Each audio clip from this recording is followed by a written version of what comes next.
What's up, everybody? This is Rob Shack. So last week I started a little video, a little mini series called the top cars that you should use to start the game, and I'm going to continue part 2 of that today. So thank y'all for watching. Be sure to like, subscribe, and comment for more. So we're halfway through now. We'll start with number 7. This is the new Beetle 2.0. This car sits at 115 horsepower, not very good, but the reason why I put it above is something that you'll see later, because, yeah. So the new Beetle sits at 312 horsepower when it's fully tuned. The thing that makes this car unique, one, there's the power. Two, there's the design. Obviously, it is very unique looking. It tunes up really well, but it also has a unique race, which is cool. It is the Beetle Cup, obviously named because it's the new Beetle. This race is good. The reason why I put this car at number 7 is because one, it has the good power. Two, it has the uniqueness of being the only car that's German that you can buy at the beginning of the game. Um, Three, winning this race versus the New Beetle Cup cars. If you buy the Beetle, you can use it. You can tune it up, make it really good, and then this car is really good. If you use this car to beat the New Beetle Cup cars, you will win the New Beetle RSI. That car is super underrated in this game. It's very, very fast. It's essentially a road-going version of the New Beetle Cup car, but for some reason it's better. Even though it's the road-going version, they like totally. It has more horsepower and it's faster and it's really, really good. So the new Beetle Cup car is a challenge, obviously, but if you tune up the Beetle 2.0, you can do it. You can beat them. Make sure you have softer tires on there. So you would need to do a bit of a grind, but the RSI is an underratedly good car with a very, very high top speed, and I've used it in my playthrough a lot for a lot of races because it's so good. It has a lot of potential. It can do some work. So I put the Beetle above like the Miata, for example, because well, the Miata 89 needs a lot more. It has it's an endurance race car, so you'd have to win a lot of money, and it's risky that you won't even get the Formula One that you want. But with this car, you can just grind and do the New Beetle Cup over and over and over again, and use that money to get better.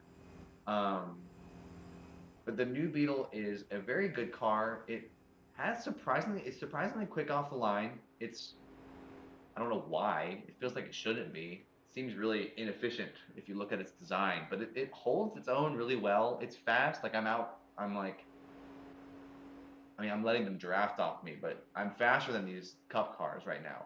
So you can really do some work with the new Beetle. It's a good car. It definitely would be a little bit challenging, which is why I'm not putting this higher on the list because of the fact that it still would be challenging to beat the cup cars.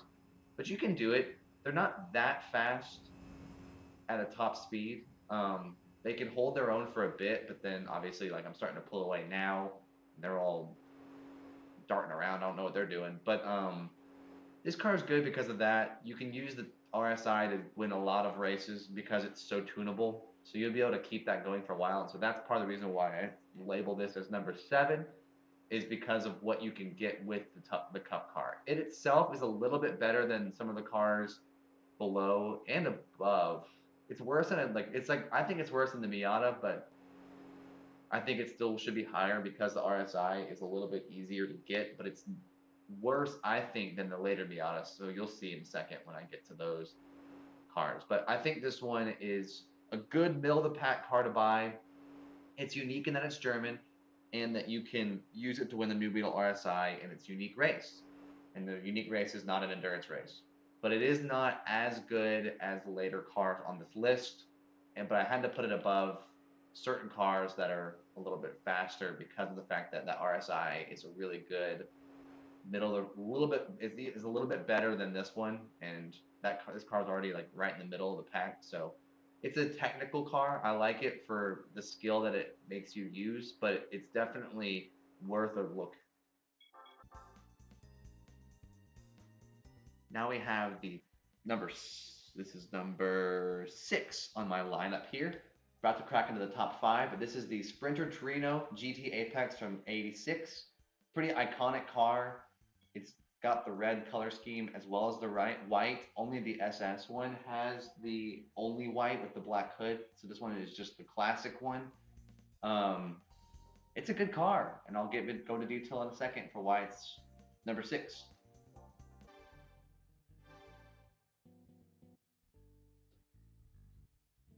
So this one is able to tune up to 362. I bought it in red just to differentiate it from the SS version. So this car is number 6 because of a lot of reasons. I definitely put it above the Beetle because of the races that you can use with this car. The key is the '80s sports car club cup. Sorry, this race is great for the Sprinter Trino. You have to be careful of the. I think the SS version is in this race, and the SS version is kind of a doozy. But I think racing the SS version. Oh, let me make sure. I'm gonna try one more restart and just see if the SS actually shows up in this thing. Because if it doesn't, I don't want to misrepresent this race. But if you race the SS, you want to be careful. But racing just the SS, I think, is better than racing a whole bunch of cup cars. So yeah, that's the SS in the front. But the SS is good, but it's not as good as to me as the New Beetle Cup cars. So I think it would be a little bit easier to pick the Sprinter Torino versus the Beetle, which is why I put the Beetle below it. But I think this car is really quick off the line and it's really fast with its top speed. It's basically all around like just a really, really, really good car, which is surprising because it's so old. But it can really tail sliding a little bit, which was what I was going to say actually. The weakness of this car is that it is a little slidey. It doesn't have the handling. I mean, it's an older car, so it makes sense that it's a little bit. You can kind of slide it around the course. If you get good with it, you'll love this car. It's very fun to drive, but it definitely takes some getting used to because of the fact that it wants to slide. It likes it. And so you got to be very careful. Try not to oversteer or understeer. You kind of want to ride that line in the middle where you kind of start to feel the car losing control, but it still stays within control. You kind of have to cut it back and forth to keep yourself from losing control. So that's why I'm not putting this car at like top 5. It's a little bit hard to drive, but it's very, very fun to use. And the fact that I've been incorporating the prize cars. When you win the '80s Sports Car Club Cup, wow, '80s Sports Car Cup races, you win the RX-7 GTX from the '90s. It's like, or I think it's like a 1990 Mazda RX-7 Gen 2. So it's not the FD ones, but that car is very, very good. So using the Sprinter Torino is really good because it's a great car and it's super fast, and you can really tune it up to a very high amount of speed if you have the time and the grind that you. If you want to grind to get this car this fast, you can. It would be faster too because of the fact that you're grinding in faster races because this car is better than all the other cars that I've talked about grinding with. But to me, this car is like totally worth it. Like I'm not even touching the controller right now. I'm just drifting that. No smug, but I drifted that corner with this car. Um, it's pretty fun. So yeah, it's a hassle to get used to it, but once you get used to it, this car is very good. And I would at some point want to play through this game again using the Sprinter Torino GT Apex, if I'm saying that name right, because of the fact that it's so fun to drive and because of the fact that you get the Mazda RX-7, which is such a good car in this game. It's such a good early car, so you'd be able to really quickly see the fruit of using this car because you'd be able to get an immediately really fast car. And there's the off chance that the SS version of this car won't even be in the race. So if you don't, if you can't beat the SS, just restart it until you don't have the SS, and then you'll be fine, and then you'll get your RX-7, and then you can use the RX-7 to race in this race, or you can just eventually beat the SS yourself. It's satisfying to beat that guy. He's so fast. So I do think this car is worth it. The downside though is that it's a little bit hard to drive, which is why I'm not putting it top 5. But it is very, very, very good. and it's very worth purchasing if you want it. Um, I do like it a lot. It looks cool too. It's aged well, given that it's an '86. Uh, so I think this car would be worth it, very much so. I mean, I've mentioned a lot of these cars being worth it. I think once we hit the PT Cruiser, that was all the cars that I would start saying, yeah, you should buy it and try it. But this car is definitely worth buying because of how fast it is, how light it is, and how fun to drive it is. But definitely takes some time to get used to, and definitely uh, is worth it for the RX-7 Infinity 3, which is actually in that race. That's what you win, the car that's in third, but that's untuned. Untuned, that car has 200 horsepower, so it's totally worth getting. So I definitely recommend trying it out with the GP Apex. Alrighty, so now we have, in my opinion, this is the best car that you can buy in this game at the start. This is the Mazda MX-5 Miata from 1993. Alright, so the Mazda MX-5 Miata ends up getting up to 340 horsepower. This is the 93 one, if I hope. I don't know, honestly. It's really hard to tell the difference between the 91, 93 and the 89 because they have like the exact same stats and it's ridiculous. So I hope I'm on the right car. If not, correct me kindly. I have no idea. But the Mazda MX-5 Miata is an FR vehicle, so you can get a lot of. It's a unique car compared to the other ones. You know, it's one of the few FR cars that you can buy at the beginning of this game. It's a very, very good car. Super fast, super lightweight, super reliable. It pretty much takes care of itself. It's an even better version of the 89, in my opinion, but very, very slightly. They're very similar. The reason why I put the 89 below the 93 is just because I think the 89 is a little worse. But again, it's so minor. I'm sure I might even be using the wrong car for all I know. But it seems like it's really hard to even tell a difference. But I think a little bit with the top speed, a little bit with the quickness off the line, and just with handling of the car, it's a little bit more responsive as a 93 compared to the 89, which makes sense because the 89 was the debut and they've improved the car probably since 89. But this car is so good, and I put this car above only slightly the 89 because of the fact that the 89 is a little worse than the 93. 93 is able to hold its own a little bit better in the endurance race that you can enter it into to win the Formula One, of course, which is hilarious that the Mazda Miatas have that option. It's pretty funny and it works really well because the MX-5 Miata is so good. And I personally like this style more than the 98 ones that are coming up. Spoilers, oops. But it's just, this car is so good and it's aged so well and it just looks so good. It's just a great car, light, controlled, acceleration is great, fast off the line. This to me is the pinnacle of the best car you can buy at the beginning. And obviously, as you're aware, there's still four of the cars left, and you'll see what I'm talking about. You probably already know. There are other cars that I think you can buy, but for now, we're going to focus on how great the MX-5 Miata is. It's so fast. It's so surprisingly fast because it's so lightweight. You don't have to tune it that much to get it to see a response because it's so lightweight. It's an amazing car.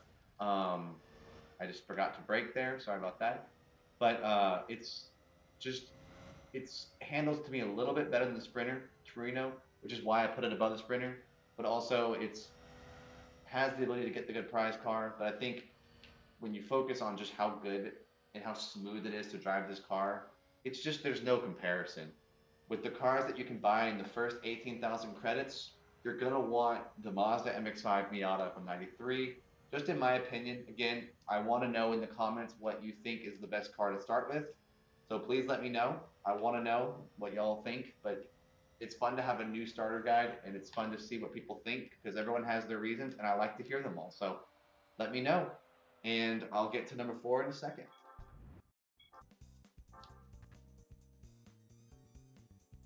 So next up, this is number four on the list. This car you achieve by getting all the B license golds. You can get the Mazda MX-5 Miata 1. This is actually just the LF. So this is actually the best Miata in this game. It's got 157 horsepower, a little bit more powerful than the Miata MX-5 from '93. So here we go. It's got 340 horsepower. This is actually the first car I got in this game. So this is kind of like what I did in my playthrough. Use the Mazda MX-5 Miata LS to get to the point where you can use unlock the VITs and then do the VITs races. So that's exactly what I actually did. I started out with the MX-5 Miata LS. So it's a very, very good car. Obviously, it's a little bit better than the MX-5 Miata 93. That's what they were, hopefully they were trying to do that. But I think they succeeded. It's a very good car. It is fast. It's quick off the line. It has a lot of horsepower for a car that you start with. It's light and you're able to really move fast, and it has a lot more control than the 89 or the 93. I think it's a little bit less fun to drive because it's got more control and you kind of can't slide around as much as the 93, and that's part of what makes the 93 so fun. But if you're going for practicality, you can't go wrong with the MX-5 Miata LS. It's just going to treat you well. It's just an even better version of the 93. So you're not going to go wrong using this car. The reason why it's so low is just because of the fact that it's the same thing in that you're going to use it for the endurance races and you're going to try to get the F1 if you want to do that with this car. Or you can go about my route and just kind of play through the game as normal and then try to unlock it uh, and try to unlock the cars the normal way. But the MX-5 Miata LS is the best car in the game. So if you use the LS, you can just start the game off with the endurance race. You know, get your other licenses, whatever you need to be able to use that. But you can literally just get all gold in your B and then unlock whatever license you need to. I think it's just an A license is needed for the Roadster race. And then you just have 200,000 credits and potentially a Formula One car. The risk is if you don't get the Formula One car, you have to do the race all over again, which is kind of a drag. So, but you have a new Miata, so we'll see. It just kind of depends on what you want, but you would have a lot of money at the start of the game, which is pretty awesome and is always good because then you can just buy whatever car you want. You want a Viper? Just buy a Viper with the 200,000 credits you have. So it works out really well to use this car. But the reason why I'm putting it as 4 is because of the fact that there are better cars that you can get. And I don't think, I mean, this is by far the easiest one. So it's really good. But it does really come in handy, and you can use it for a lot of races. It's good for the FR. It's good for everything that the Miata 93 does. It's actually probably a little bit better for all of those races. So if you have the time, go for all golds on B because it'll treat you well and you'll get this car. And it's a good car. I don't know if you'll always get the same color. So, but it's good.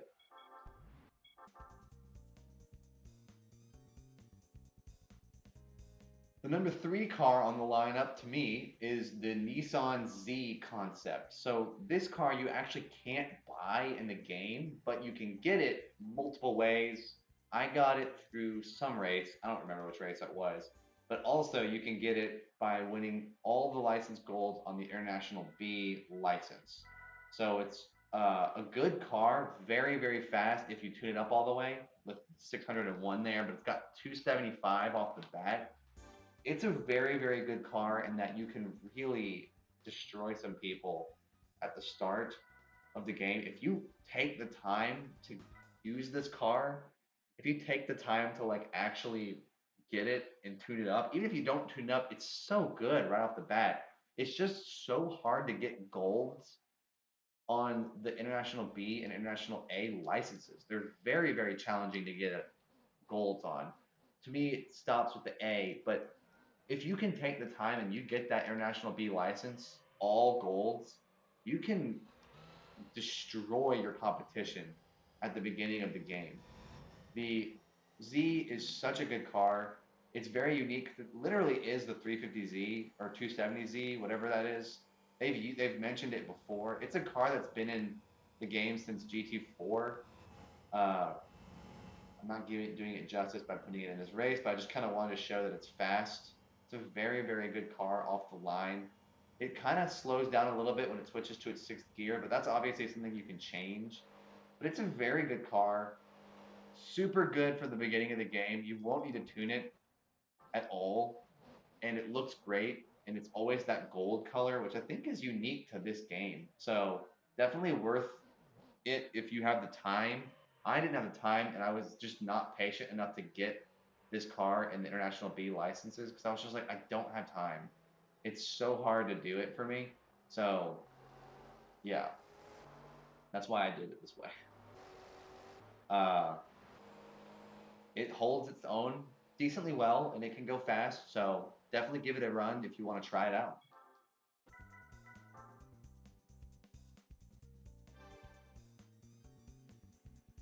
Here's the number two car. This is the Dodge Viper GTSR concept. In my opinion, this is the second best car you can start with. It actually is the best car, like duh, it's so good. But it is so hard to obtain this thing. It is super difficult. Fully tuned, it has 960, but it's so hard to obtain because you have to get all golds on the S license, which is so challenging. And I mean, I know there are people out there who've done it, and I respect you, but I couldn't even do the International B, so I didn't even try with the S because I was like, this is going to be just crazy. I could not have handled doing it. Um, I just couldn't. So it's probably it is the best car you can start with. Like if you start with the Viper GTSR, you're going to be doing great, and you won't need to tune up anything. You've got the stars and stripes taken care of, so it's a better version of the PT Cruiser in that way. You have the FR, you have everything that this car offers. It is good. It is a great car. The only reason why I'm not putting it at number one is because of the fact that this car is so hard to obtain at the beginning of the game. Like you have to have the patience to deal with like trying over and over and over again to get that thing done, to get it where you actually like have the right lineup, and you have to work so hard to get all goals. You have to work so hard to like actually do everything perfectly. It is a challenge for sure, but I think it's worth it if you can. It is worth it, obviously. It's so worth it if you can get this car at the beginning of the game. If you can get this car at the beginning of the game, you're good to go for a long time. It's just so hard to get. It's so challenging to unlock. But of course, if you take the time, you will not be sorry if you have the Viper GTSR concept in your repertoire. If you are rolling in this at the beginning of the game, there's nothing you cannot handle. And look how fast this thing is going. Like I've tuned this up so it's not this fast when you have it, obviously, but I might break 250 on this line, this turn. Nope, never mind. 248, still good, still good. But like, I mean, goodness gracious, this car is good. But it's just, do you have the time? Do you have the time to make it worth it? To me, this is the best car you can get at the start of the game. I don't I know it's not actually the best car. This is the Mazda RX-8 Concept Type I from 2001. It's got 246 horsepower off the line. Looks almost like a brand new Mazda MX-5. I think they based that off of this. But such a good car, such a good car. So fully tuned, it gets up to 518, which is pretty good, or 515. Sorry, can't read. 515 is a pretty good power level, but I used it at the beginning of the game because of the fact that it's so reliable, and it's to me the perfect balance of being really challenging to unlock, which is the Viper and the Z. They're both so difficult to unlock. You have to work so hard. And I worked really hard to unlock the RX-8, and I was like, this is worth it. This is the best that's going to be. It's a car that's got over 200 horsepower at the start. You're going to be good for so many of the races at the beginning. You've got a rotary engine in there. Sounds great. It's such a good car. It looks good. It gets you good prize cars because you can win like most of the beginning challenges with this thing. It's super quick off the line, obviously. But don't mind the wall ram. It's got good control. It's just overall, it looks a little bit weird in the front. I just noticed how weird the front lights are. But yeah, it's to me the best blend of being a car that you need. the best blend of, hey, this is an accomplishment to unlock this, getting all golds in the A license. That's good, but it's not so difficult like the International B and the International, or sorry, I guess it's the International A and Super. I might have been saying that wrong. I did say that wrong this whole time. Whatever. The third license and the fourth license. The third license you get the Z. The fourth license you get the R, Viper GTSR, and it's just the second license, which I think is the A. You unlock the Mazda RX-8. I think it's the easiest, it's the biggest bang for your buck with how much time you would spend on the licenses. The licenses to me are my least favorite part of the game. So when you get this and you get to use this thing, it's good and it's fast and it's tunable and it's sounds great and it gets you good prize cards because even though it's got no unique races, it's fast. So like earlier when I referenced the Demio in my last video, this is the better version of the Demio. Like you're gonna get way better luck with this car, better skill. You're gonna kill the competition at the beginning, and it's free. It's a free car, so you can put all 18,000 of your credits towards this car right away. I mean, the same applies to the Z and the GTSR. The main thing that puts the Z and the GTSR below this car is just accessibility. It's going to be hard to drive and get those perfectly. Those S licenses are so hard, and then the B license is hard too. I guess it's technically the international A license. I keep doing that. I keep saying the international A license wrong, but uh, I think the A license car, the Mazda RX-8, is the best car because it's the best balance of all the stuff I've mentioned in all my other cars. But it's free. It's free. You don't have to spend any money on it. If you don't have the time, then pick the Mazda Miata or pick all the other cars I've said. They're all great, but I definitely want to leave you with the Mazda RX-8 as the best. Again, totally disagree with me. It's fine. I welcome the comments. Please tell me what you think is your favorite car that you started the game with. Hopefully some of you pick the RX-8 too because it's fun. But all the cars in this game really are viable and you can do anything with them. You have the freedom to choose and it's not going to be, it'll be worth the wait. So thank y'all so much for watching and be sure to like, subscribe, and comment. I hope y'all have a great day and enjoy the video.